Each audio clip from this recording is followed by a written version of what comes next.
ఈరోజు మనం టీఆర్టీ ఎస్ఏలో భాగంగా సబ్జెక్టు సోషల్ స్టడీస్లో ఎకనామిక్స్ టాపిక్ ఏంటంటే ద్రవ్యం, మనీ. ద్రవ్యం అంటే ఏంది ఒకసారి పరిశీలిద్దాం. ప్రజలందరూ ఏదైతే ఆమోదయోగ్యంగా సర్వజనాంగీకారంగా ఆమోదం పొందిందో దాన్ని ద్రవ్యం అంటాం. ద్రవ్యం అంటే ఏంటంటే ప్రజలందరి చేత ఆమోదించబడాలి.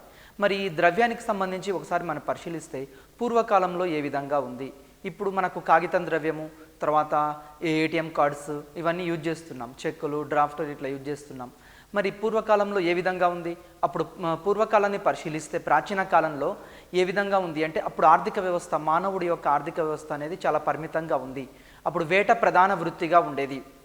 సమాజంలో వేటాడేవాళ్ళు, వేటాడిన తర్వాత వచ్చే దాంతో వాళ్ళు ఏం చేసేవారు అంటే వేటాడిన ఆహార పదార్థాలని అందరూ పంచుకునేవాళ్ళు. అప్పుడు ద్రవ్యంతో ఎక్కువ అవసరపడకపోయేది. ఎందుకంటే వేటకు పోయేవాళ్ళు, వేటకు పోయిన తర్వాత వాళ్ళకి ఏది వస్తే అది వేటలో దాన్ని ఆహారంగా తిని వాళ్ళు ఉండేవాళ్ళు. కానీ ప్రస్తుతం ఉన్న క్రమక్రమంగా మరి తర్వాత కాలంలో ఏమైంది, వేట తర్వాత మానవుని యొక్క జీవన పరిణామ క్రమంలో ఆహార సేకరణ నుంచి తర్వాత వ్యవసాయం చేయడం ప్రారంభించాడు. వ్యవసాయం చేయడం ఎప్పుడైతే మానవుడు ప్రారంభించాడో ఆ క్రమంగా ద్రవ్యం యొక్క ఆవశ్యకత ఏర్పడింది. ఎందుకు అంటే వ్యవసాయం చేయడం ప్రారంభించిన తర్వాత మానవుడు తన యొక్క ఫర్ ఎగ్జాంపుల్ వరి ధాన్యం పండించాడు, లేకుంటే గోధుమలు పండించాడు. ఈ పండించిన గోధుమల్ని, వరి ధాన్యాన్ని మరి ఇతరులకు ఇచ్చి ఇతరుల నుంచి తనకు అవసరమైన వస్తువులన్నీ ఒకే వ్యక్తి తయారు చేసుకోలేడు. కాబట్టి తనకు కుండలు అవసరమై అనుకోండి, ఈ వరి ధాన్యాన్ని అక్కడి నుంచి ఇచ్చి వరి ధాన్యాన్ని కుండల వ్యక్తికి ఇచ్చి కుండలు ఇతను తీసుకునేవాడు. ఈ విధంగా మరి దీన్ని ఏమనేవాళ్ళు అంటే ద్రవ్యం రాకముందు ఉన్న సిస్టాన్ని ఏమనేవారు అంటే బార్టర్ సిస్టమ్ అనేవాళ్ళు. ఎగ్జామినేషన్ పాయింట్ ఆఫ్ వ్యూలో వెరీ వెరీ ఇంపార్టెంట్. ఏమని అడుగుతాడంటే బార్టర్ సిస్టమ్ అంటే ఏమిటి, లేదా డబ్బు లేకుండా వ్యాపారం కొనసాగించడాన్ని ఏమంటారు అంటారు. డబ్బు లేకుండా వ్యాపారం కొనసాగించడాన్ని బార్టర్ సిస్టమ్ అంటాం.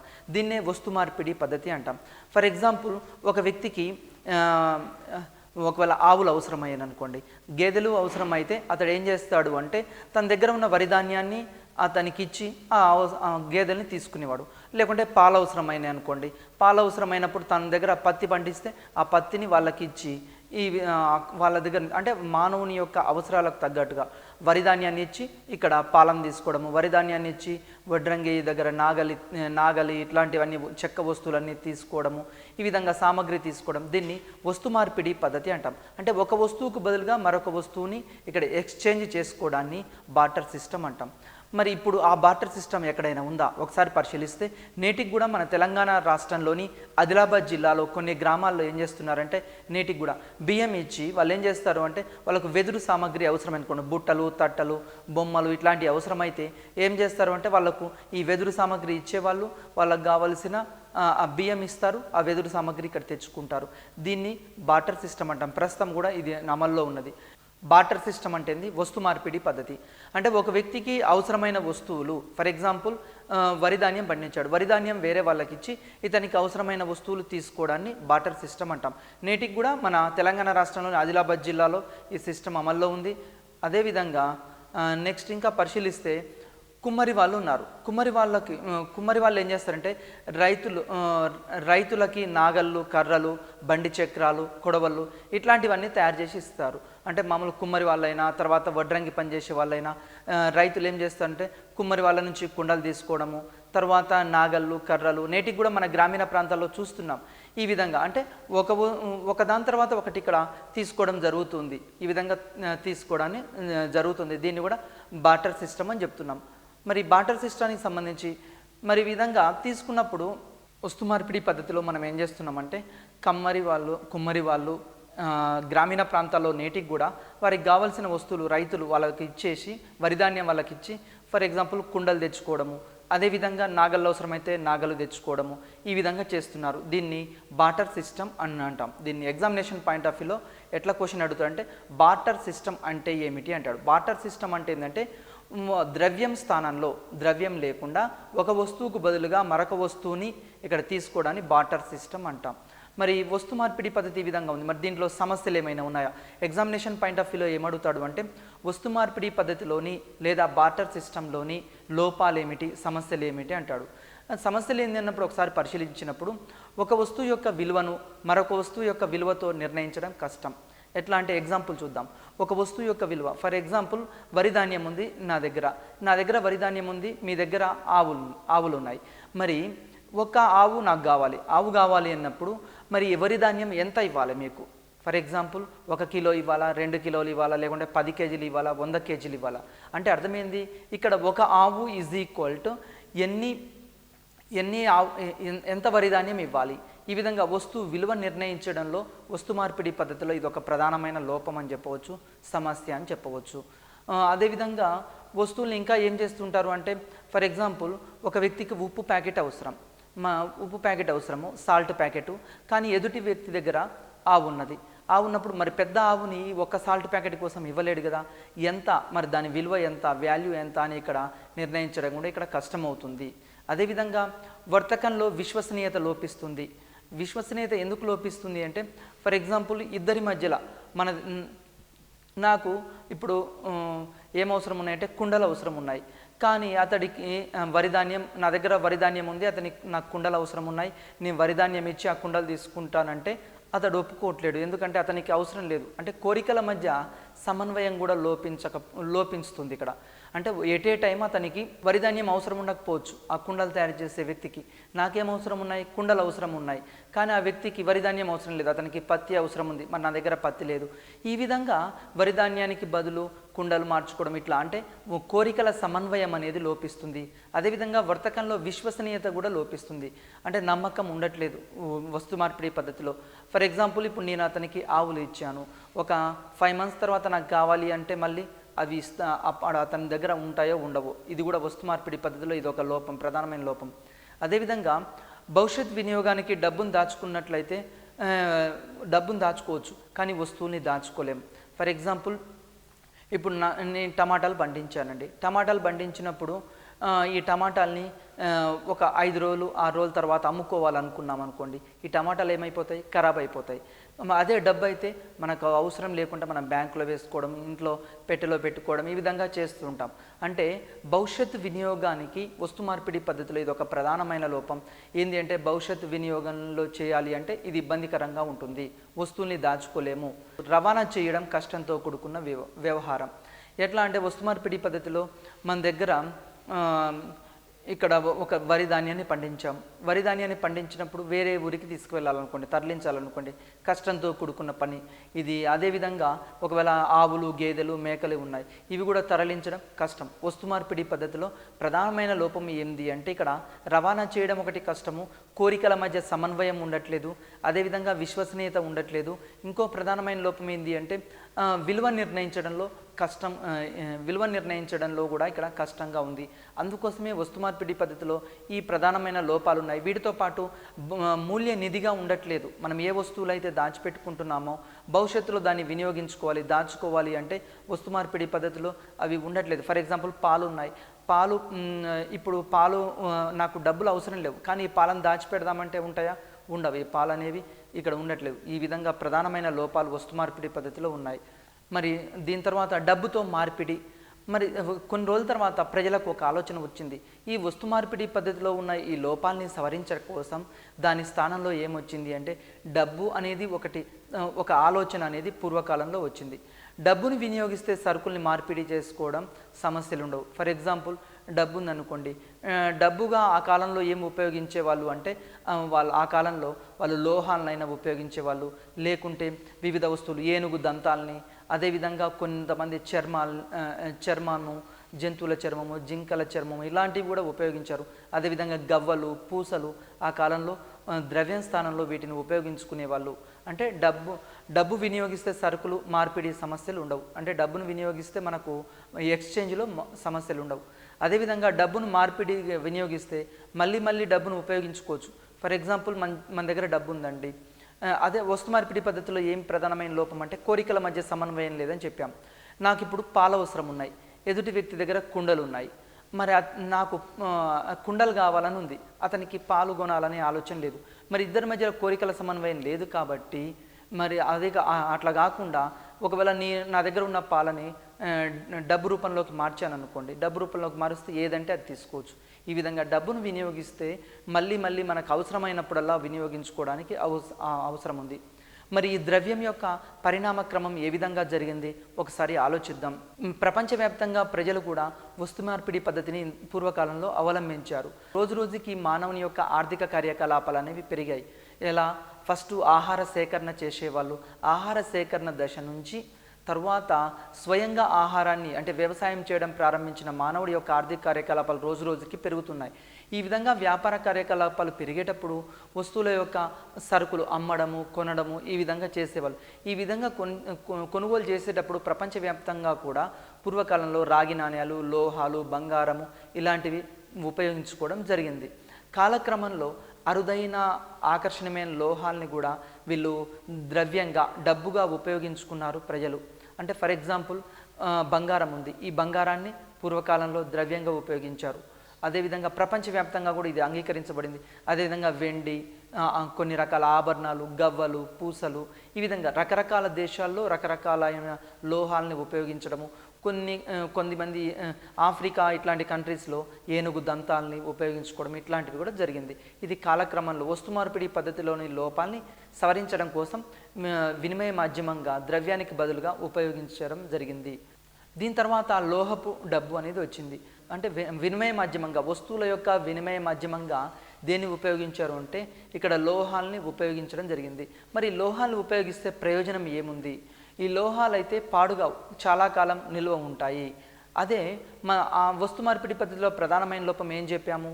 పాలైనా తర్వాత నిత్యావసర వస్తువులు, టమాటా, కూరగాయలు, పండ్లు, పూలు ఇవన్నీ ఏమైపోయాయి? త్వరగా పాడైపోయేవి. అంటే ద్రవ్యం వస్తువుల స్థానంలో ఇక్కడ లోహాన్ని గనక ఉపయోగిస్తే, బంగారు అయినా వెండి అయినా ఇలాంటి లోహాలు ఉపయోగిస్తే ఇదేమవుతుంది? మూల్య నిధిగా ఉంటుంది కాబట్టి చాలా కాలం ఉపయోగపడుతుంది. అంటే లోహాన్ని అందరూ అంగీకరించారు, ఇక్కడ ద్రవ్యంగా అంగీకరించడం జరిగింది. తర్వాత లోహాలు అయితే తేలిగ్గా రవాణా చేయవచ్చు. అదే వస్తు మార్పిడి పద్ధతిలో మన దగ్గర మేకలు ఉన్నాయి, ఆవులు ఉన్నాయి, వీటిని తరలించాలంటే చాలా కష్టం. కానీ అదే మన జేబులో కొన్ని కాయిన్స్ వేసుకున్నాం అనుకోండి, రాగి నాణ్యాలు, వెండి నాణ్యాలు, వీటిని ద్రవ్యంగా ఉపయోగిస్తే అంటే రవాణా అనేది, పోర్టబిలిటీ అనేది ఈజీగా ఉంటుంది, ఇక్కడ ట్రాన్స్పోర్ట్ చేయడానికి ఈజీగా ఉంటుంది. నెక్స్ట్ మరి లోహపు డబ్బులో కూడా కొన్ని సమస్యలు ఉన్నాయి. మరి ఆ సమస్యలు ఏంది? ఎగ్జామినేషన్ పాయింట్ ఆఫ్ వ్యూలో ఎట్లా ఇస్తాడు అంటే లోహపు డబ్బు వల్ల ప్రయోజనాలు ఏంది క్వశ్చన్ ఇవ్వవచ్చు, లేకుంటే సమస్యలు ఏంది కూడా క్వశ్చన్ ఇవ్వచ్చు. కాబట్టి ఆప్షనల్స్లో మనము పరిశీలించాలి. ఖచ్చితంగా ఎగ్జామినేషన్ పాయింట్ ఆఫ్ వ్యూలో ఇక్కడ బిట్ అడగడానికి అవకాశం ఉంది. ఏంటిది? లోహపు డబ్బులోని సమస్యలు ఏంది? ప్రధానంగా ఫస్ట్ మార్పిడిలో స్వచ్ఛమైన బంగారం, వెండి లభించకపోవచ్చు. ఎందుకు అంటే ఒక బంగారు నాణ్యం ఉంది, ఒక వెండి నాణ్యం ఉంది, ఒక వ్యక్తి నుంచి మరి ఒక వ్యక్తికి ఈ విధంగా చేంజ్ అవుతుంది అనుకోండి, అక్కడ ఏమవుతుందంటే అది అరిగిపోవడము ఇట్లాంటివి జరుగుతూ ఉంటుంది కాలక్రమంగా ఉపయోగించడం ద్వారా. అంటే మార్పిడిలో స్వచ్ఛమైన బంగారం అనేది, వెండి అనేది మనకు లభించకపోవచ్చు. ఒక్కోసారి మోసం కూడా చేయవచ్చు. అంటే స్వచ్ఛమైన బంగారాన్ని తీసుకొని దానికి బదులుగా నకిలీ బంగారపు లోహం అక్కడ ముద్రించడం ఇట్లాంటివి చేయవచ్చు. మనందరికీ తెలుసు అల్లావుద్దీన్ ఖిల్జీ కాలంలో కూడా అక్కడ ఏం చేశారు? రాగి నాణ్యాలు ఇట్లాంటివి ఉపయోగించడం జరిగింది. అంటే అక్కడ కూడా అల్లావుద్దీన్ ఖిల్జీ ద్రవ్యాన్ని మార్చినప్పుడు ప్రజలు ఇక్కడ తిట్టుకోవడం జరిగింది. తర్వాత లోహాల్ని మార్పిడి చేసేటప్పుడు ప్రతిసారి ఇక్కడ ఏం వేయాలంటే తూకం వేయాలి. ఎందుకు తూకం వేయాలి అంటే ఫర్ ఎగ్జాంపుల్ ఇప్పుడు ఒక కాయిన్ ఉంది, బంగారు కాయిన్ ఉంది, దాన్ని ద్రవ్యంగా అంగీకరించాము, అది 10 గ్రాములు ఉంటుంది అనుకోండి.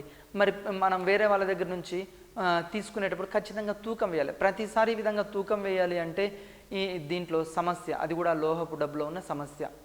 మరి ద్రవ్యం యొక్క పరిణామ క్రమం ఏ విధంగా ఉంది పూర్వకాలం నుంచి ఒకసారి పరిశీలిద్దాం. వివిధ రాజుల కాలంలో ఏ విధమైన ప్రామాణిక నాణ్యాలు ఉపయోగించారు? ఎగ్జామినేషన్ పాయింట్ ఆఫ్ వ్యూలో ఖచ్చితంగా ఇక్కడ కూడా ఒక బిట్ రావడానికి అవకాశం ఉంది. అదేంటి అంటే ఈ వస్తు మార్పిడి పద్ధతిలో బార్టర్ సిస్టంలో ఉన్న లోపాలని సవరించడం కోసం పలువురు రాజులు ఏం చేశారంటే వాళ్ళకు అనుకూలమైన పాలసీస్, విధానాలు రూపొందించడం జరిగింది. వస్తు మార్పిడి పద్ధతిలోని సమస్యల్ని అధిగమించడం కోసం రాజులు ఏం చేశారంటే వివిధ పరిష్కార మార్గాలు అనేది సూచించడం జరిగింది. రోమన్ల కాలంలో బిసాంత్ అనే బంగారు నాణ్యాన్ని ఇక్కడ ప్రమాణంగా ఉపయోగించారు. ఇది వెరీ ఇంపార్టెంట్ బిట్ అండి, చాలాసార్లు ఎగ్జామ్లో అడిగాడు. రోమన్ల కాలంలో ఉన్న బంగారు నాణ్యానికి ఆ కాలంలో బంగారు నాణ్యం ప్రామాణికంగా ద్రవ్యంగా ఉపయోగించారు, దానికి గల పేరు ఏంది అని చాలాసార్లు అడిగారు. ఏం పేరండి బంగారు నాణ్యానికి? ఇక్కడ పేరు ఏంటంటే బిసాంత్ అనే బంగారు నాణ్యాన్ని ఉపయోగించారు. అదేవిధంగా ఇది కూడా ఇంపార్టెంట్ బిట్, మౌర్యుల కాలంలో ఒక వెండి నాణ్యాన్ని ద్రవ్యంగా ఉపయోగించారు, దాని పేరేందని కూడా అడగవచ్చు ఎగ్జామ్లో. పానా అనే వెండి నాణ్యాన్ని మౌర్యుల కాలంలో ఉపయోగించడం జరిగింది.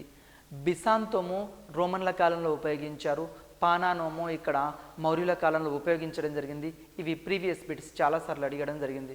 నెక్స్ట్ ద్రవ్య పరిణామ క్రమంలో వివిధ రాజుల తర్వాత లోహాల తర్వాత దేన్ని ఉపయోగించారు అంటే రోమన్ల కాలంలో బిసాంత్, అదేవిధంగా మౌర్యుల కాలంలో పానా అనే నాణ్యాలను ఉపయోగించారు. ఆ తర్వాత పరిణామ క్రమంలో ఇక్కడ కాగితం ద్రవ్యం అనేది వచ్చింది. పరిణామక్రమం ఈ కాగితం ద్రవ్యం పెద్ద మొత్తంలో సరుకులు అమ్మేవాళ్ళు అమ్మడము కొనడము ఇట్లాంటి లావాదేవీలు నిర్వహించేటప్పుడు ఈ పెద్ద మొత్తంలో చేయాలంటే బంగారు వెండి నాణ్యాలు జాగ్రత్త పరచాలి అంటే చాలా ఇబ్బంది. అదేవిధంగా ఒక ప్రదేశం నుంచి మరొక ప్రదేశానికి ఈ బంగారు వెండి నాణ్యాలు తరలించాలన్నా కానీ చాలా ఇబ్బందిగా ఉంటుంది. మరి అలాంటప్పుడు ఈ బంగారు నాణ్యాల ప్లేస్లో వెండి నాణ్యాల ప్లేస్లో ఈ రాగి నాణ్యాల ప్లేస్లో ఏం ఉపయోగించారు అంటే కాగితం ద్రవ్యం ముద్రిస్తే బాగుంటుంది అనే ఒక ఆలోచన రావడం జరిగింది. ద్రవ్య పరిణామ క్రమంలో లోహాల తర్వాత ఇక్కడ కాగితం ద్రవ్యం అనేది రావడం జరిగింది. స్వర్ణకారుడు తగిన రుసుమును తీసుకొని వాటిని భద్రపరిచి వారు కోరినప్పుడు వాటిని అందుబాటులో ఉంచేవాళ్ళు. పూర్వకాలంలో ఏం చేసేవాళ్ళు అంటే ఈ యొక్క బ్యాంకర్గా ఎవరు వ్యవహరించేవాళ్ళు అంటే స్వర్ణకారులు వ్యవహరించేవాళ్ళు. ఎందుకు అంటే ప్రజలకు అవసరమైన ఈ లోహపు ద్రవ్యం బంగారు నాణ్యాలైనా వెండి నాణ్యాలైనా ఉన్నాయనుకోండి, ఇవి తీసుకుపోయి ఒకేసారి ఒక స్వర్ణకారుడి దగ్గర ఆ ఊర్లో ఉండే స్వర్ణకారుడి దగ్గర ఉంచేవాళ్ళు. ఉంచి ప్రజలు వాళ్ళకు అవసరమైనవి అన్ని వస్తువులు అమ్మడం కొనడం ఇట్లాంటివి చేసేవాళ్ళు. ఏమైనా కావాలి అంటే వెళ్ళి ఆ స్వర్ణకారుడి దగ్గర గోల్డే కావాలనుకుంటే ఆ నాణ్యమే కావాలనుకుంటే అక్కడ తెచ్చుకునేవాళ్ళు. అక్కడ బ్యాంకర్గా పూర్వకాలంలో ఎవరు ఉన్నారు అంటే ఒక స్వర్ణకారుడు అనేది ఉంది. ఇది చాలా దేశాల్లో కూడా ప్రాచుర్యం పొందింది. దాని తర్వాత ఈ విధానం కాగితం డబ్బు లేదా హుండీలకు కొత్త విధానానికి దారితీసింది. అంటే స్వర్ణకారుడి దగ్గర మనం ఏం పెడుతున్నాము, బంగారు నాణ్యాలైనా వెండి నాణ్యాలైనా రాగి నాణ్యాలను పెడుతున్నాం. పూర్వకాలంలో ఈ బ్యాంకులకు బదులుగా స్వర్ణకారుడే ఒక బ్యాంకర్గా ఇక్కడ వ్యవహరించాడు. మరి ఈ ఒక ఆలోచన వచ్చింది, మరి స్వర్ణకారుడికి బదులుగా కాగితం డబ్బుని పెడితే ఏ విధంగా ఉంటుంది. అదేవిధంగా హుండీలు అంటే ఏంటంటే మనం అమ్మకాలు కొనుగోలు చేసినప్పుడు తాత్కాలికంగా రసీదులు ఇస్తుంటాం. ఈ రసీదులు ఇచ్చేదాన్ని ఇక్కడ హుండీ అంటాం. ఈ హుండీల విధానాన్ని కూడా ఇక్కడ దారి తీసింది. అదేవిధంగా స్వర్ణకారుల వద్ద పనిచేసే అకౌంటెంట్ని ఏమనేవాళ్ళు అంటే షరాఫ్ అనేవాళ్ళు. ఎగ్జామినేషన్లో ఇది కూడా ఇంపార్టెంట్ బిట్ అండి. పూర్వకాలంలో బ్యాంకర్గా పనిచేసింది ఎవరు, స్వర్ణకారులు. మరి ఈ స్వర్ణకారుల దగ్గర అకౌంటెంట్స్ ఉండేవాళ్ళు, వాళ్ళ పేరు ఏంటంటే షరాఫ్. స్వర్ణకారులకు బ్యాంకు కార్యకలాపాలు మొత్తం మనం ఆధునిక కాలంలో నేటి కాలంలో బ్యాంకు ఏ విధులు నిర్వహిస్తుందో పూర్వకాలంలో ఈ స్వర్ణకారులు ఆ విధులు నిర్వహించేవాళ్ళు. మరి భారతదేశంలో తొలి బ్యాంకర్లు ఎవరు, ఇక్కడ నుంచి కూడా ఎగ్జామినేషన్లో బిట్ రావడానికి అవకాశం ఉందండి. తొలి బ్యాంకర్లు ఎవరు? ఫస్ట్ బెంగాల్లో వెస్ట్ బెంగాల్ తీసుకుంటే జగత్ సేట్లు ఇక్కడ బ్యాంకర్గా వివరించారు. అదేవిధంగా పాట్నాలో తీసుకుంటే షా, సూరత్లో అరుణ్ జీనాథ్జీ, అదేవిధంగా మద్రాసులో చెటియార్. ఈ విధంగా బ్యాంకర్లుగా వీళ్ళు పూర్వకాలంలో వ్యవహరించడం జరిగింది. అంటే స్వర్ణకారులని మనం ఏమంటున్నాము, బ్యాంకర్గా. నేటి బ్యాంకర్లకు ప్రతిరూపం ఎవరు అంటే పూర్వం ఉన్న స్వర్ణకారులు. మన భారతదేశంలో తొలి బ్యాంకర్లు ఎవరంటే వీళ్ళు. అదేవిధంగా వీరి యొక్క రసీదులను హుండీలను కాగితపు డబ్బులను దేశమంతటా మరియు విదేశాల్లో కూడా అంగీకరించేవాళ్ళు. ఈ స్వర్ణకారులు ఇచ్చే రసీదులైనా సరే లేకుంటే హుండీలైనా అంటే బిల్స్ రాసి ఇచ్చే ఇవి మన దేశంలోనే కాకుండా ఇతర దేశాల వాళ్ళు కూడా అంగీకరించేవాళ్ళు. ఎందుకు అంగీకరించేవాళ్ళు అంటే ఆ స్వర్ణకారుల వద్ద మొట్టమొదట మనం బంగారు నాణ్యాలు వెండి నాణ్యాలు పెడుతున్నాం కాబట్టి వాళ్ళు దీన్ని అంగీకరించేవాళ్ళు. 1606లో యూరప్లో ఆమ్స్టర్డామ్ ప్రధాన వాణిజ్య కేంద్రంగా ఉండేది. ఈ యొక్క యూరప్లో ప్రధాన వర్తక కేంద్రం ఏంటంటే ఆమ్స్టర్డామ్. ఇది వాణిజ్యానికి పూర్వకాలంలో ప్రసిద్ధి పొందింది. అదేవిధంగా రోము, గ్రీక్, అదేవిధంగా మెసపటోనియా, భారతదేశంలో కూడా ఈ విధంగా ఇక్కడ అంటే యూరప్లో ఆమ్స్టర్డామ్లో ఇక్కడ మార్పిడికి ప్రభుత్వం ఆమోదించిన 846 రకాల బంగారు వెండి నాణ్యాలు ఉండేవి. ఇక్కడ ఎన్ని రకాలు అంటే 846 బంగారు వెండి నాణ్యాలు అనేవి వాళ్ళ దగ్గర అమల్లో ఉన్నవి వాళ్ళ దగ్గర. నెక్స్ట్ వ్యాపారుల అపనమ్మకాన్ని తొలగించడం కోసం వర్తకులు నగర యజమానుల వద్ద ఒక బ్యాంకుని స్థాపించేవాళ్ళు.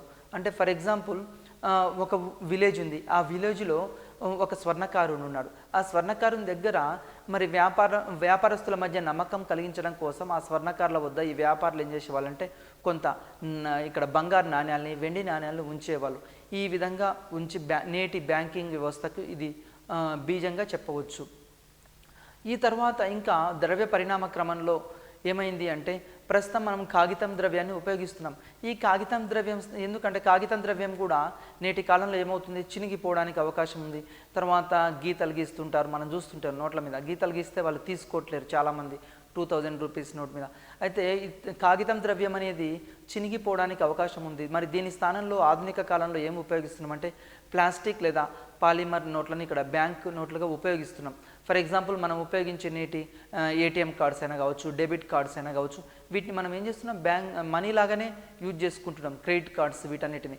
అంటే కాగితపు ద్రవ్యంలో ఉన్న లోపాలని సరిచేయడం కోసం ఈ ప్లాస్టిక్ నోట్ల అనే భావన అనేది ఏర్పడింది. వీటిని కూడా మనం ద్రవ్యంగా అంగీకరించడం జరుగుతుంది. ప్లాస్టిక్ లేదా పాలిమర్ నోట్లయితే కొంతకాలం భద్రంగా ఉంటాయి, చినిగిపోవు. అదే కాగితం ద్రవ్యం అయితే చినిగిపోవడానికి తర్వాత నలగడానికి అవకాశం ఉంది. అదే ఈ ప్లాస్టిక్ తోటి చేసిన వీటికి మాత్రం అవకాశం లేదు. అదేవిధంగా నకిలీ నోట్లను కూడా తేలిగ్గా గుర్తించవచ్చు. ఫర్ ఎగ్జాంపుల్ కాగితం ద్రవ్యం అనుకోండి, నకిలీ నోట్లు ఎక్కువగా వస్తున్నాయి. ఈరోజు నకిలీ నోట్లు వస్తున్నాయి కాబట్టి వాటిని నిరోధించాలి అంటే దాని స్థానంలో ఏమవుతుంది, ప్లాస్టిక్ ద్రవ్యాన్ని అంటే ATM cards, debit cards, credit cards ఇట్లాంటివి కూడా మనం ఉపయోగించడం జరుగుతుంది. దీని ద్వారా ఏమవుతుంది, దొంగ నోట్లు ఇక్కడ అదుపు చేయడానికి కొంత అవకాశం ఏర్పడింది. లోహాల వాడకం నుండి కాగితం డబ్బు వాడకం, అంటే ఫస్ట్ లోహాల్ని ద్రవ్యంగా వాడినాం, ఆ తర్వాత ఏం చేసినాం, కాగితం ద్రవ్యం వచ్చింది. కాగితం ద్రవ్యం తర్వాత పరిణామ క్రమంలో ఆధునిక కాలంలో ప్లాస్టిక్ ద్రవ్యాన్ని కూడా ఇక్కడ వాడుకలోకి తీసుకొచ్చాం. మరి ఎగ్జామినేషన్ పాయింట్ ఆఫ్ వ్యూలో దీని తర్వాత ద్రవ్యం మీద ఉన్న నిర్వచనాలని మనం ఎగ్జామ్లో చాలాసార్లు అడుగుతున్నాడు. మరి నిర్వచనాలు ఉంటే యాజ్ ఇట్ ఈస్గా బట్టి పట్టని అవసరం లేదు. అయితే మనం ఆ నిర్వచనంలో ఒక కీవర్డ్ని గుర్తుంచుకుంటే ఆ నిర్వచనం ఎవరు చెప్పారో చెప్తే సరిపోతుంది. ఇప్పుడు మనీ డెఫినేషన్ చూద్దాం. ఇక్కడ డాక్టర్ క్రౌదర్ ఒక నిర్వచనం ఇచ్చాడు. ఏంటి అంటే ద్రవ్యం వినిమయ సాధనంగా సాధారణంగా అంగీకరించేది, అంతేకాక విలువల కొలమానంగా విలువల నిధిగా ఉపయోగపడేదే ద్రవ్యం అంటాడు. ఇతని దృష్టిలో ద్రవ్యం అంటే ఏంటంటే వినిమయ సాధనంగా ఉండాలి, అంటే ఒకరి నుంచి మరి ఒకరికి మార్చుకోవడానికి వీలుగా ఉండాలి. ఫర్ ఎగ్జాంపుల్ మన దగ్గర ఇప్పుడు ఆహార ధాన్యాలు ఉన్నాయి. ఈ ఆహార ధాన్యాలు ఏం చేస్తున్నాము, మనకు అవసరమైన కుండలు అవసరం అనుకోండి, ఇవ్వాలి అంటే ఒక్కోసారి ఇబ్బంది అవుతుంది. దాని స్థానంలో ద్రవ్యం ఇచ్చామనుకోండి, తేలిగ్గా ద్రవ్యాన్ని మార్చుకోవడానికి అవకాశం ఉంది. ఈ ద్రవ్యం ప్రధానంగా రావడానికి కారణం ఏంటి అంటే ద్రవ్యం అనేది ఇక్కడ వినిమయ సాధనంగా ఉపయోగపడుతుంది, ఒక వ్యక్తి నుంచి మరొక వ్యక్తికి మారడం. అదేవిధంగా ఈ ద్రవ్యాన్ని అందరూ అంగీకరిస్తున్నారు, విలువల కులమానంగా కూడా చెప్పడానికి అవకాశం ఉంది. ఇంతకుముందు ఎగ్జాంపుల్ మనం ఏం చెప్పాము అంటే ఒక సాల్ట్ ప్యాకెట్ కావాలి, ఒక ఉప్పు ప్యాకెట్ నాకు అవసరం ఉంది, మరి వేరే వాళ్ళ దగ్గర ఒక మేక ఉంది, మరి ఎన్ని ఉప్పు ప్యాకెట్లు అయితే ఎంత మేకకు సమానం, ఈ విధంగా ఇక్కడ కొలవాలి అంటే కష్టం. అదే ద్రవ్య రూపంలో చెప్పామనుకోండి, సాల్ట్ ప్యాకెట్ ధర ఒక 10 రూపీస్ అని, మేక ధర ఒక 2000 రూపాయలని, ఈ విధంగా ద్రవ్యంను దేనికి ఉపయోగపడుతుందంటే ఒక కొలమానంగా ఉపయోగపడుతుంది. మరి అదేవిధంగా విలువ నిధిగా కూడా ఉపయోగపడుతుంది.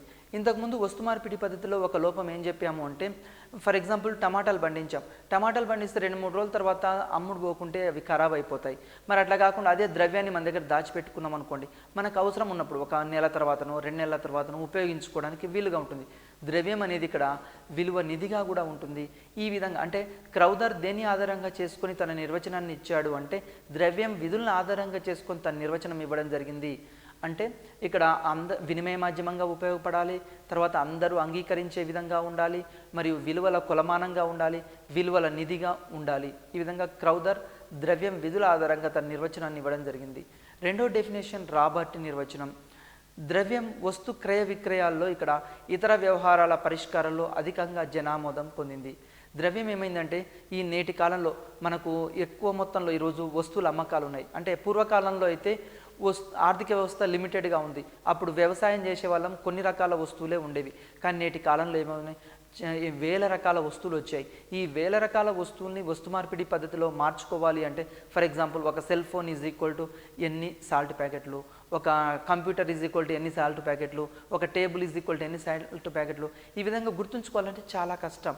మరి అట్లా కాకుండా వస్తువు నేటి కాలంలో ఏమైంది, అమ్మకం కొనుగోళ్లలో ఇతర వ్యవహారాల్లో ఏదైతే జనామోదం పొందిందో దాన్ని ద్రవ్యంగా చెప్పడం జరిగింది.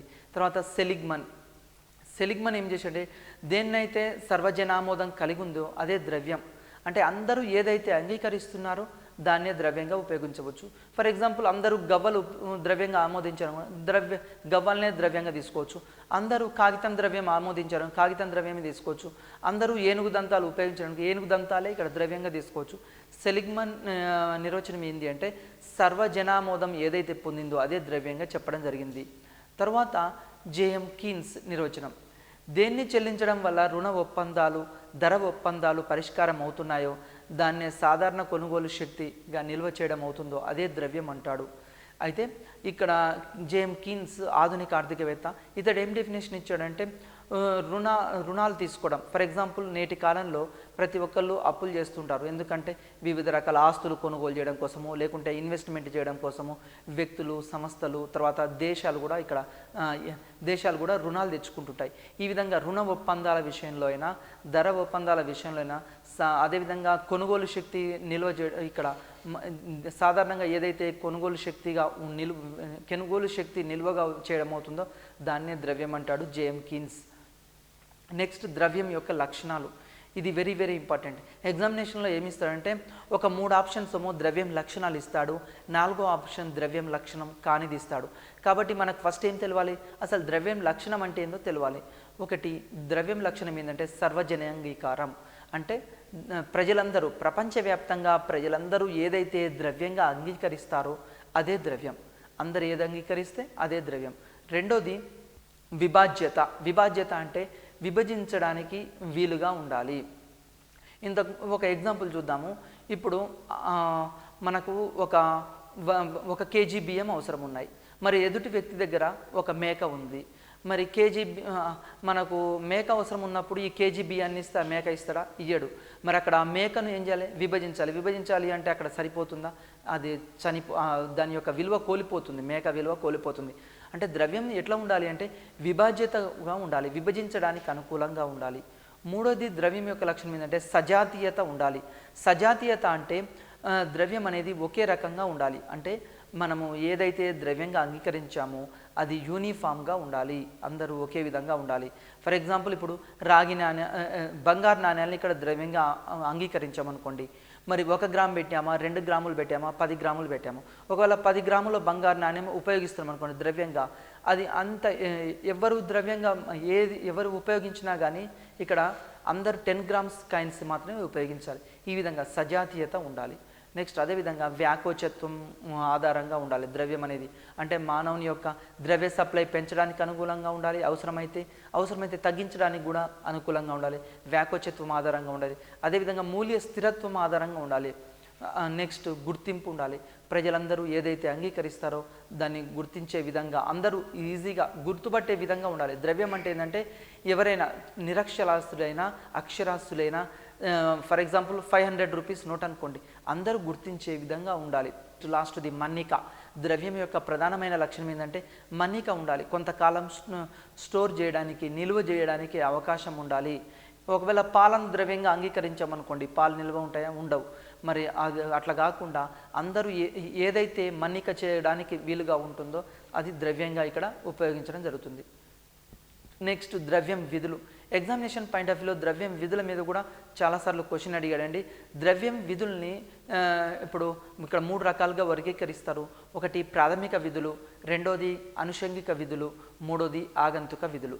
ఇది ఎగ్జామినేషన్ పాయింట్ ఆఫ్ వ్యూలో ఇంపార్టెంట్. ద్రవ్యం విధులు ఇస్తుంటాడు, మూడేమో ద్రవ్యం విధులు ఇస్తాడు, 4వది కాంతి కూడా ఇస్తుంటాడు. ఫస్ట్ ప్రాథమిక విధుల గురించి పరిశీలిద్దాం.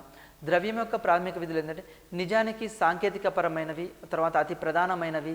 ద్రవ్యం యొక్క ప్రాథమిక విధులు ప్రధానంగా 2 రకాలుగా ఉన్నాయి. ఒకటేమో వినిమయ మాధ్యమం, రెండోది విలువ కొలమానం. ఇక్కడ వినిమయ మాధ్యమం అంటే మార్చుకోవడానికి, అంటే ఒకరి నుండి మరి ఒకరికి మారడానికి అవకాశం ఉండాలి. ద్రవ్యం అనేది వినిమయ మాధ్యమంగా ఉండాలి. ఫర్ ఎగ్జాంపుల్ ఈరోజు మనకు టమాటాలు అవసరం అనుకోండి, టమాటాలు అవసరమైనప్పుడు ద్రవ్యం ఇచ్చి తీసుకుంటున్నాం, మన దగ్గరికి ఏమొస్తున్నాయి? డబ్బులు వస్తున్నాయి. ఈ డబ్బులు ఉపయోగించి మళ్ళీ మనకు ఇంకో వస్తువులు అవసరం అనుకోండి, ఈ డబ్బు వేరే వాళ్ళకి ఇచ్చి మనకు అవసరమైన మిగతా వస్తువులను తీసుకోవచ్చు. వినిమయ మాధ్యమంగా ద్రవ్యం అనేది ఉండాలి. నెక్స్ట్ అదేవిధంగా విలువ కొలమానంగా ఉండాలి. విలువ కొలమానం అంటే ఏంటి అంటే మనము చెప్పడానికి ఖచ్చితంగా యూనిట్ల రూపంలో చెప్పడానికి అనుకూలంగా ఉండాలి. ద్రవ్యం ఎట్లా ఉండాలి? ఖచ్చితంగా కొలవడానికి కొలిచే విధంగా ఉండాలి. ద్రవ్యం అనేది కొలిచే విధంగా ఉండాలి. ఇంతకుముందే చెప్పాము ఒక ఎగ్జాంపుల్. ఫర్ ఎగ్జాంపుల్ ఇప్పుడు బుక్ అనుకోండి, బుక్ యొక్క ధర ఎంత, ఇక్కడ విలువ కొలమానంగా ఎన్ని యూనిట్లు, తర్వాత పెన్ను యొక్క ధర ఎంత, ఇట్లా విలువను పెన్ను ఈజ్ ఈక్వల్ టు 10 రూపాయలు, ఒక నోట్బుక్ ఈజ్ ఈక్వల్ టు 20 రూపాయలు, ఈ విధంగా కొలవడానికి అనుకూలంగా ఉండాలి, కొలమానంగా. రెండోది అనుషంగిక విధులు అని చెప్తున్నాం. ఈ అనుషంగిక విధుల్లో మళ్ళీ తిరిగి కొన్ని ఇక్కడ ఏబిసిగా విభజించడం జరిగింది. ఏ ఏంటంటే విలువ నిధి. ద్రవ్యం అనేది దాచుకోవడానికి అనుకూలంగా ఉండాలి. ద్రవ్యం అనేది ఎట్లా ఉండాలి? విలువ నిధిగా ఉండాలి. కొంతకాలం మనం భద్రపరచడానికి, స్టోరేజ్ చేయడానికి అవకాశం ఉండాలి. రెండోది వాయిదా చెల్లింపుల ప్రమాణంగా ఉండాలి. ఫర్ ఎగ్జాంపుల్ ద్రవ్యంతో మనకి ఇతరులకు మనం ఒక వ్యక్తి దగ్గర టీవీ తెచ్చుకున్నాం, టీవీని 2 వాయిదాల్లో 3 వాయిదాల్లో డబ్బు చెల్లించామనుకోండి, వాయిదా పద్ధతిలో చెల్లించడానికి కూడా ఈ ద్రవ్యం అనేది ఉపయోగపడే విధంగా ఉండాలి. అదేవిధంగా బదిలీ చేయడానికి అనుకూలంగా ఉండాలి. అంటే ఒక ప్రదేశం ఒకరి నుండి మరొకరికి బదిలీ చేయడానికి అనుకూలంగా ఉండాలి. ఇది ద్రవ్యం యొక్క అనుషంగిక విధులు. మూడోది ఆగంతుక నిధులు. ఆగంతుక ఇక్కడ విధులు అని చెప్తున్నాం. ద్రవ్యం యొక్క మూడోది ఏంటంటే ఆగంతుక విధులు. దీంట్లో జాతీయాదాయ మాపనం, పంపిణీ అనేవి. ఫర్ ఎగ్జాంపుల్ ద్రవ్యం ఎట్లా ఉపయోగపడాలి?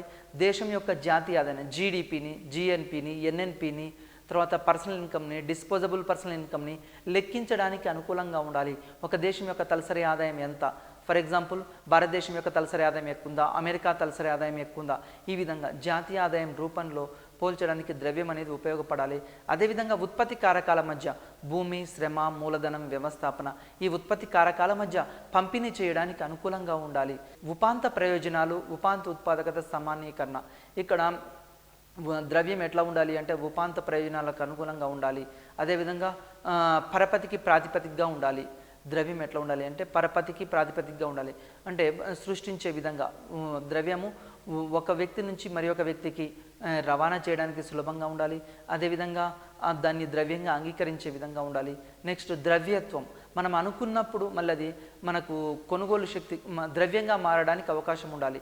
ఫర్ ఎగ్జాంపుల్ ఇప్పుడు ద్రవ్యంగా మారడానికి చెక్ ఉంది మన దగ్గర చెక్ ఉన్నప్పుడు అది తీసుకొని బ్యాంకులు ఇచ్చామనుకోండి, వెంటనే ఏంటి ద్రవ్యంగా. మన దగ్గర డబ్బులు లేవండి, ఏటీఎం కార్డు ఉంది. ఈ ఏటీఎం కార్డుని స్వైప్ చేస్తే మనకు కావాల్సిన సరుకులు మోర్ నుండైనా, రిలయన్స్ నుంచైనా, డిమాట్ నుంచైనా, ఎక్కడి నుంచైనా అక్కడి నుంచి తీసుకోవడానికి అవకాశం ఉంది.